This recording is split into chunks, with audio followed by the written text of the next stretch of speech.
Yan pa rin po sa bayan ng Bayambang, consent bago ang content ng mga naulilang pamilya po sa Bayambang. Nanawagan po ang tamang pahintulot ng mga content creators bago kumuha ng video o litrato. Para sa detalye ng balitang yan, kasama natin Idol Jam Victorio. 104.7 IFM Report.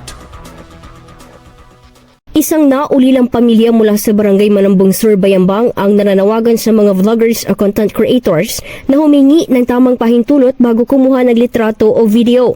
Nagugat ito sa insidente kung saan nasawi nitong Pebrero ang kanilang kaanak na may mental health condition at nakaranas umano ng takot dahil sa presensya ng mga vloggers at sa takot na makuhanan ito ng kamera.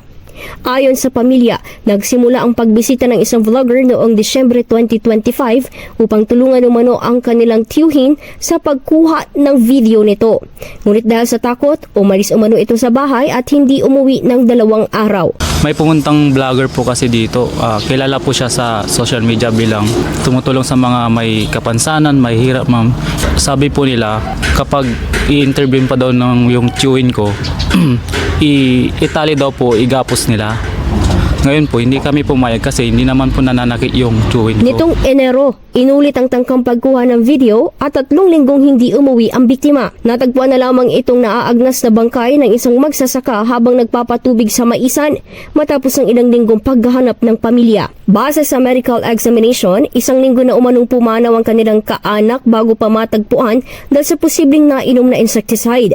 Tinukoy rin na dumaranas sa antisocial disorder ang biktima dahilan ng pag-iwas nito sa maraming tao at sa kamera. Ang tawag doon po nila is antisocial disorder po. Kaya pag hindi niya kilala, ma'am, iiwas siya, ganun, ma'am, tatago. Nung nakita niyang maraming tao tapos hindi niya kilala, tumakbo po siya, tapos 2 araw siyang nawala.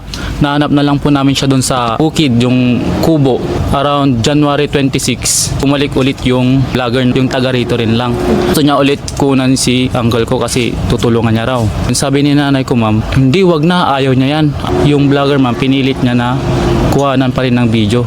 Ngayon, 3 gabi hindi na umuwi. Nag-file kami ng missing reports. Yung mga February 11, ma'am, doon na po. Kala niya raw po, patay na aso lang na nalason. Nakita niya tao daw pala. Hindi rin umano sinisisi ng naiwang pamilya ang vlogger, ngunit posibleng naging trigger sa kondisyon nito ang umano'y pamimilit na kuhanan siya ng video.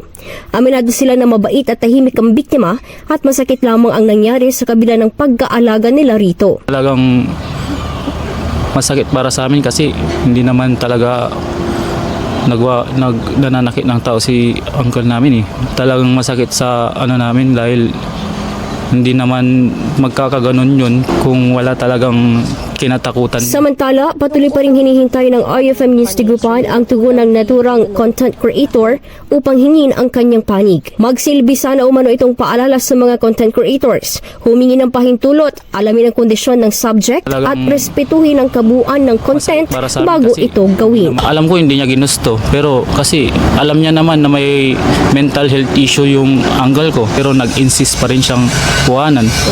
Hindi naman sa sinisisi namin siya, pero hindi naman po siya humingi ng tulong si uncle ko. Hindi naman kami lumapit sa kanya, ma'am. Mga vlogger dyan, small content creator na tumutulong daw. Sana piliin nila ng mabuti kasi hindi naman lahat ng tao na may mental health condition is kailangan ng financial support. Kasama mo mula dito sa IFM Tigupan, ito si Idol Jam Victorio. Tatak, IFM. IFM News. IFM News. IFM News.